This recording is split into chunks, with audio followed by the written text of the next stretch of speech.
Ito tayo sa LTO. Pagkakihin tayo ng sawa. Ayan, pakita ko. Ayan. Basang-basa kami ngayon. Hindi na. So, dito na kami sa LTO ngayon.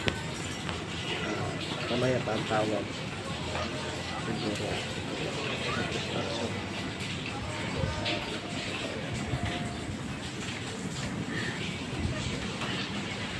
Construction.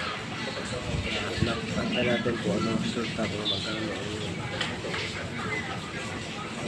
violation sa public distance. So ngayon nalaman na ako na sana man.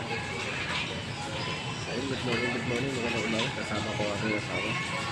Ayun ang asawa ko, pati kami una sa mama. So try natin part 2. Ulitin tayo kasi wala pa maaga pa masyado. Mas magandang maaga.